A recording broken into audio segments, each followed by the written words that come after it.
जब जिंदगी बहुत संघर्ष में चल रही हो, बहुत दुख का जीवन चल रहा हो, बहुत कष्ट का जीवन चल रहा हो, बहुत कष्टमय जीवन चल रहा हो, तब शमी के 5 पत्ते, शमी के 5 पत्ते एक दुर्वा के साथ एक अक्षत चावल का एक दाना, वो भी हल्दी में भिंगोया हुआ हो या केसर में भिंगोया हुआ हो,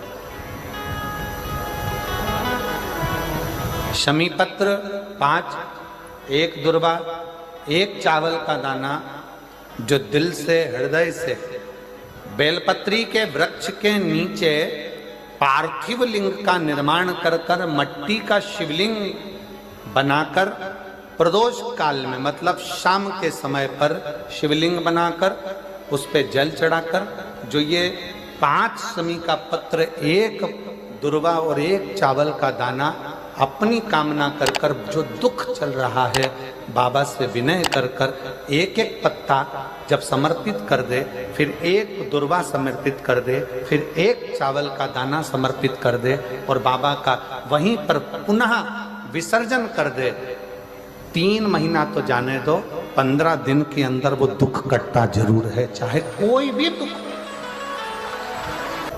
किसी भी तरह का दुख क्यों नहीं।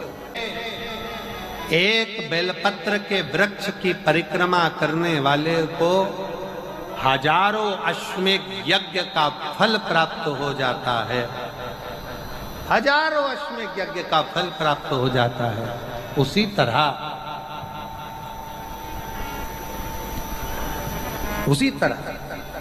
एक पार्थिव लिंग का निर्माण करने वाले को, मिट्टी का शिवलिंग का निर्माण कर कर पूजन करने वालों को 12 ज्योतिर्लिंग के शिवलिंग के दर्शन का पुण्य फल प्राप्त।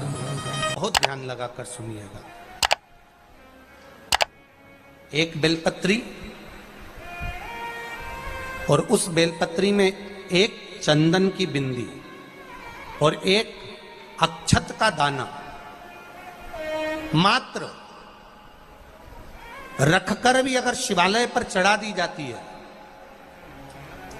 एक बेलपत्री, एक चंदन का बिंदी, और चंदन फिर निवेदन करेंगे। आज के जमाने में तुम लोग सब घिसा घिसाया, पड़ा पड़ाया, डब्बी का सामान ले लेकर, वो नहीं, चंदन की एक मुठिया रखो, थोड़ा सा भी घिसो, जरा सा भी घिसो, उसकी एक बिंदी और एक चावल का दाना, जब हम भगवान देवाधिदेव महादेव को समर्पित करते हैं, अपनी कामना कर कर समर्पित करते हैं, तो निश्चितता है, महापुराण की कथा कहती है, शंकर भगवान उसका फल शीघ्र प्रदान कर देते हैं। भले आपने कुछ करा ना करा, उसका फल तुम्हें मिल जाता। में जाना, लोटा भरकर जल समर्पित करना, और कभी तुम्हारे जीवन में अगर तुमको लग रहा है कि मैं दुखों से पीछा छूट ही नहीं रहा, तब उस जगह पर बेलपत्री के मध्य भाग में पीला चंदन, ये जो पत्ती है और ये 2 पत्ती हैं, ये बड़ी पत्ती और ये बीच की जो 2 पत्ती हैं, इसके बीच में जो डंडी का भाग रहता है, जो बीच में डंडी का जो भाग है, बड़ी पत्ती और ये 2 छोटी पत्ती के मध्य में जो डंडी का भाग है, उस डंडी के भाग में पीला चंदन और एक अक्षत पीला, शंकर भगवान को आप अगर प्रदोष काल में समर्पित कर रहे हैं, तो ये निश्चित है कि धीरे धीरे कर कर वो दुख समाप्त होगा, वो दुख कटेगा ही। अंतर्गत वर्णन किया गया शंकर भगवान की आराधना में, शिव की आराधना में, जब तुम्हें लगता है कि तुम्हारा व्यापार नहीं चल रहा, कोई तुम्हें धोखा दे रहा है, लक्ष्मी नहीं आ रही, बहुत चिंता में पड़े हुए हो, बहुत टेंशन में जिंदगी चल रही है, बहुत बीमारियां तुमको घेर ली है और चारों तरफ अंधेरा ही अंधेरा नजर आ रहा है, तुमने विचार करा अब मैं तो मर जाऊं तो अच्छा, मैं सुसाइड कर लूं तो अच्छा, मैं मर जाऊं तो अच्छा, तो मरने से पहले एक काम कर कर देखना, शंकर भगवान की आराधना कर कर देखना, शिव पर एक लोटा जल चढ़ा कर देखना, और ज्यादा चिंता, ज्यादा टेंशन हो तो बेलपत्री के जड़ को घिसकर उसका चंदन बनाकर शंकर को लेपन कर कर उसकी भी आराधना कर कर देखना कि बेल चंदन का फल क्या है। बेलपत्र, एक बेल, ये कोई साधारण नहीं, एक बेलपत्र एक बेल, ये कोई साधारण नहीं, एक बेल।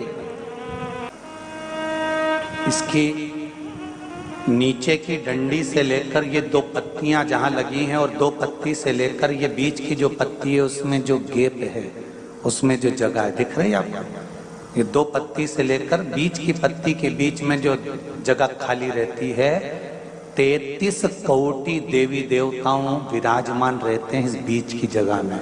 जब शिव जी को चढ़ाया जाता है तब इस पत्ती के बीच की जगह शंकर के शिवलिंग पर रखा जाता है, तो शिव जी इतने प्रसन्न होते हैं कि मेरी स्तुति करने के लिए ये भक्त 33 कोटि देवताओं को लेकर आया है, मेरी स्तुति करने के लिए। लोग चावल लाए, लोग अंबारियां लाए, धन लाए, दौलत लाए, संपदा लाए, पर एक शंकर का भक्त ऐसा होता है जो एक बेलपत्री के रूप में 33 कोटि देवताओं को, 64 योगिनियों को, आदि शक्तियों को शंकर को समर्पित करता है। कितना सुंदर संवाद है, कितना सुंदर बात कही कि भूल से भी किसी तीर्थ में नहीं गए, कहीं हमने गौदान नहीं करा, कहीं हम किसी तीर्थ में नहीं गए, हमने कहीं गौदान नहीं करा, हमने कहीं ब्राह्मण भोजन नहीं कराया, हम कहीं गंगा यमुना कावेरी सरस्वती नर्मदा छिपरा पुण्यवान नदी में हम स्नान नहीं कर पाए। शिव महापुराण की कथा कहती है भूलवश भी अगर पिपलेश्वर या बटकेश्वर किसी शिवालय पर भूल से भी अगर एक लोटा जल चढ़ जाता है तो देव अधिदेव महादेव सारे तीर्थों का फल अपने आप प्रदान कर देते हैं। भूल से भी चढ़ गए।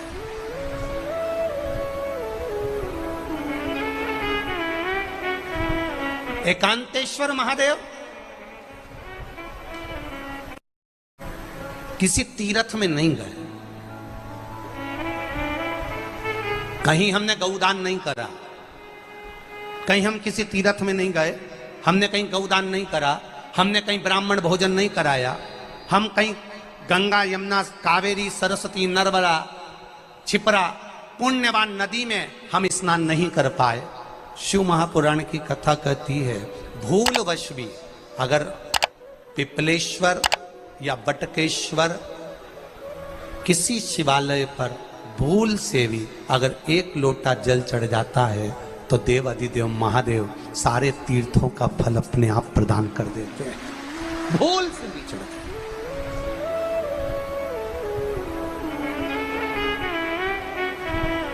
एकांतेश्वर महादेव जो कि एकांत में बैठा हुआ है, एकांतेश्वर महादेव अकेला बैठा है अलमस्त होकर। आप जा रहे हो गाड़ी लेकर, आप 4 व्हीलर गाड़ी में जा रहे हो, ट्रैक्टर में जा रहे हो, ट्राली में बैठकर जा रहे हो, क्रूजर में बैठकर जा रहे हो, 2 व्हीलर गाड़ी में बैठकर जा रहे हो, और एकांतेश्वर महादेव का मंदिर दिख गया कोई एकांत में, भले उसका नाम नहीं मालूम तुमको कि कौन सा महादेव, पर अकेला बैठा है जंगल में, वृक्ष की छांव में, एक ओटले पर, कोई दीवार नहीं, कोई जाली नहीं, कोई गेट नहीं, कुछ भी नहीं। ये शिव मंदिर में जाकर एक लोटा जल समर्पित करती थी, और शास्त्र कहता है कि शंकर के मंदिर में अगर एक लोटा जल कोई एक परिवार का व्यक्ति भी समर्पित कर रहा है तो समझ लेना कि वो अपनी 71 पीढ़ी को पार लगा रहा है। वो अकेला नहीं, 71 पीढ़ी को पार लगा रहा है। शिव महापुराण की कथा कहती है जब बच्चा गर्भ में आता है, माता के गर्भ में जब संतान आती है और माता के गर्भ में जब संतान रहती है, उस 9 महीने में स्त्री नारी अगर कहीं शंकर के मंदिर के सामने से निकल जाए, या शिवालय का जल स्त्री को मिला हो, या शंकर भगवान का कोई प्रसाद, या शंकर भगवान का कोई नाम जाप, या शंकर भगवान का कोई मंत्र जाप उस स्त्री के कानों में पहुंच जाए, तो जो गर्भ में बच्चा होता है वो बच्चा शंकर की कथा तक या शिवालय तक उसको बिना बोले ही वो अपने आप चला ही जाता है, पहुंच ही जाता है। उस गर्भ में रहने वाले बच्चे को भगवान शंकर के मंदिर के सामने से भी कोई गर्भवती स्त्री निकल कर चली जाती है तो उसका भी फल उसको प्राप्त हो जाता है। उसका भी फल उसको प्राप्त हो जाता, और वो फल साधारण नहीं होता। क्यों? बेलपत्री को जब भी चढ़ाया जाता है तो पीछे की डंडी पकड़कर नहीं चढ़ाया जाता। बेलपत्री को चढ़ाने के लिए मध्य भाग को, जैसे यह बेलपत्र होता है तो इसका मध्य की जो डंडी होती है, मध्य भाग होता है बेलपत्री का, तब मध्य भाग को पकड़कर हम भगवान शंकर को बेलपत्र समर्पित करते हैं। कोई भी बेलपत्र ऐसे नहीं चढ़ाता कि डंडी पकड़ के चढ़ा दिया, फिर पीछे की डंडी पकड़ के चढ़ा दिया, फिर पीछे की डंडी पकड़ के चढ़ा दिया, फिर डंडी पकड़ा, फिर चढ़ा दिया ना। मेरे देवाधिदेव महादेव को जब भी बेलपत्र चढ़ाया जाता है तो मध्य भाग, पीछे की डंडी पकड़कर नहीं, मध्य भाग से भगवान शंकर को बेलपत्र समर्पित किया जाता है। मध्य भाग से जब भी पकड़ेंगे तो मध्य भाग को पकड़कर बेलपत्र समर्पित करेंगे। क्यों?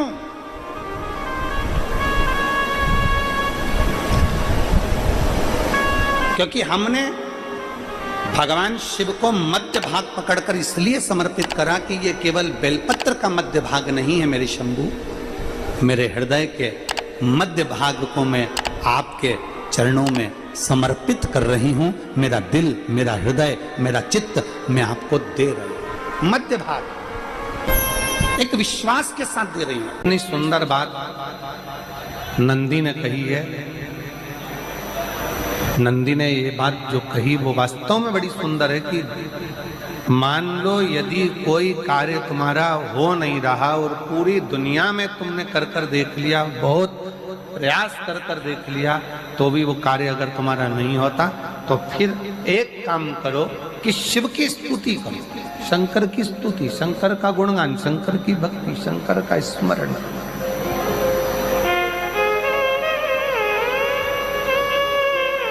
फिर शिव की स्तुति करिए, शंकर से विनय करिए, शंकर से निवेदन करिए, शंकर का गुणगान करिए।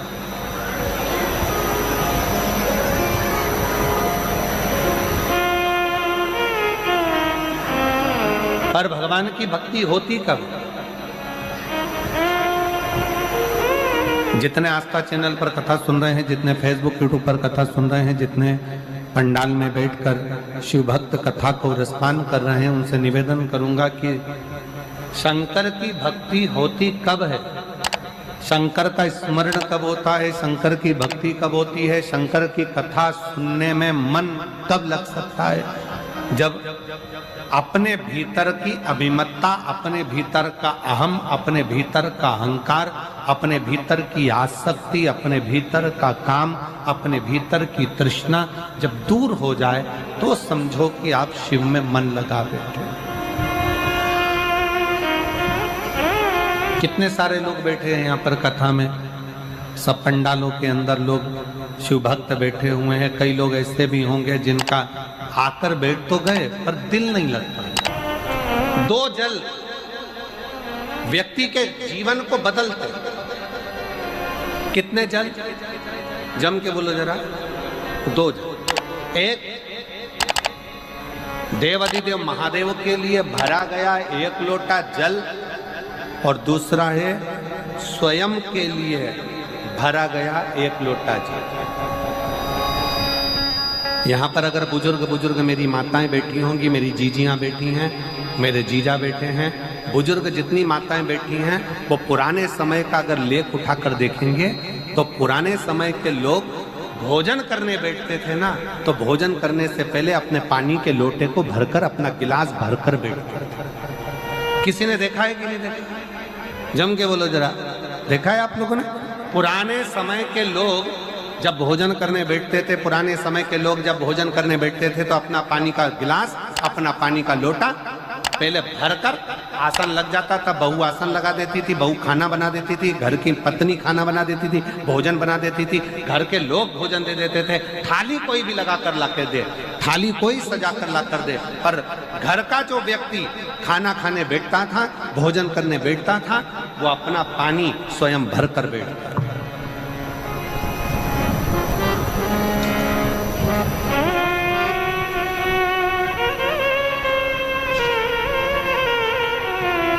जमाने में दुनिया के लोग कहते हैं मैं दुकान चला रहा हूं, दुनिया के लोग कहते हैं मैं घर चला रहा हूं, दुनिया के लोग कहते हैं मैं ये कर रहा हूं। तुम अपना खुद का पानी भरकर तो बैठ नहीं रहे और कह रहे हो कि घर चला रहा हूं। स्वयं का एक गिलास पानी व्यक्ति नहीं भर पा रहा। कितना सुंदर कहा है महाराज जी।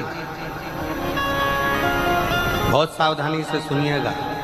दो जगह का जल व्यक्ति के जीवन को बदल देता है। एक शिव के लिए भरा गया जल और दूसरा स्वयं के लिए भरा गया जल। स्वयं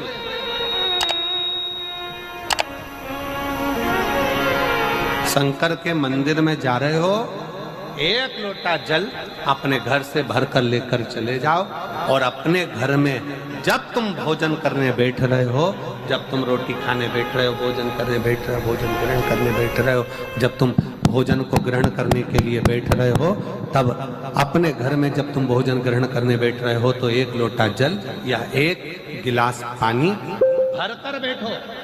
बहू अच्छी है, पानी भरेगी, मना नहीं है। बेटा अच्छा है, पानी भरेगा, मना नहीं है। पोता अच्छा है, पोती अच्छी है, नाती अच्छा है, पंती अच्छा है, घर में सब अच्छे हैं। तुम्हारी पत्नी भी अच्छी है, तुम खाना खाओगे तो वो पानी ला कर दे देगी। तुम्हारी बहू भी अच्छी है, तुम भोजन करोगे तो वो पानी ला कर दे देगी। तुम्हारा परिवार का हर व्यक्ति अच्छा है, तुम्हारा कहना मानता है। तुम जिमने बैठोगे, भोजन करने बैठोगे तो वो पानी ला कर देगा। पर शिव पुराण की कथा कहती है, जो व्यक्ति भोजन करते समय अपना जल स्वयं भरकर बैठता है, उसकी जिंदगी में से 3 रोग समाप्त हो जाते हैं। कितने रोग समाप्त हो जाते हैं? 3। पहला, अपना जल स्वयं भरकर बैठने वाले के घुटने का कभी भी डॉक्टर उसके घुटने बदलने का बोलेगा ही नहीं, घुटना बदल ही नहीं सकता। स्वयं का जल भरकर बैठे। दूसरे नंबर पर, जिसकी रीढ़ की हड्डी में कमर से लेकर कंधे तक जिसकी हड्डी में दर्द होता हो, या जो सुबह सुबह सोकर उठता हो और उसके कंधे दुखते हो या पीठ दुखती हो। दूसरे नंबर का रीढ़ की हड्डी का दर्द। और तीसरे नंबर का, डॉक्टर को दवाई खा खा कर परेशान हो गए और आधा सिर का रोग, भुकुटी, ये भौएं दुखती हो, सिर दुखता हो, ये कान के पास का दर्द होता हो, तो अपना भोजन करते समय अपना पानी स्वयं भर कर बैठो। आपको ये 3 रोग से मुक्ति अपने आप मिलना प्रारंभ हो, अपने आप। अब किसी ने कहा, गुरुजी पत्नी पानी ला कर देती है, पति पानी ला कर देता है, बेटा पानी ला कर देता है, बहू पानी ला कर देती है, पोता पोती पानी ला कर देते हैं, नाती पंती पानी ला कर देते हैं, नौकर लगे घर में वो पानी ला कर देते हैं, सेवादार लगे घर में वो पानी ला कर देते हैं, तो हमको पानी लाना क्यों जरूरी है? तो अग्नि पुराण में वर्णन आता है कि जो घर में पानी जिस मटके में भरते हो, जिस हंडे में भरते हो, जिस बाल्टी में भरते हो, जिस टंकी में पानी भरते हो, पीने का पानी जिस हंडे में, मटके में, बल्टोई में, जिस गगरे में तुम भरते हो, वो स्थान पितरों का स्थान रहता है। जब हम पानी भरकर भोजन करने बैठते हैं तो हमारे पितर भी उस स्थान पर आकर निश्चित जगह पर बैठते हैं, और जब हम भोजन ग्रहण करते हैं तो हमारे पितरों के भाव का आशीर्वाद हमारे ऊपर पड़ जाता है, जिससे हमारे 3 दर्द समाप्त हो जाते। स्वयं भरो, स्वयं।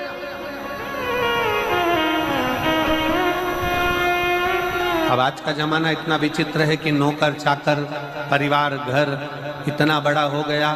आज के जमाने में कोई सोफे पे से उठना पसंद नहीं करता, वहीं से आवाज लगा देते हैं, ला मेरा भोजन लगा दे, रोटी लाओ।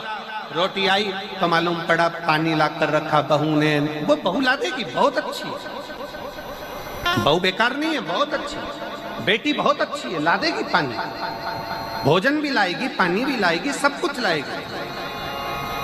पर पहला फर्ज अपना है, जब तक शरीर चले, पांव चले, हाथ पैर चले और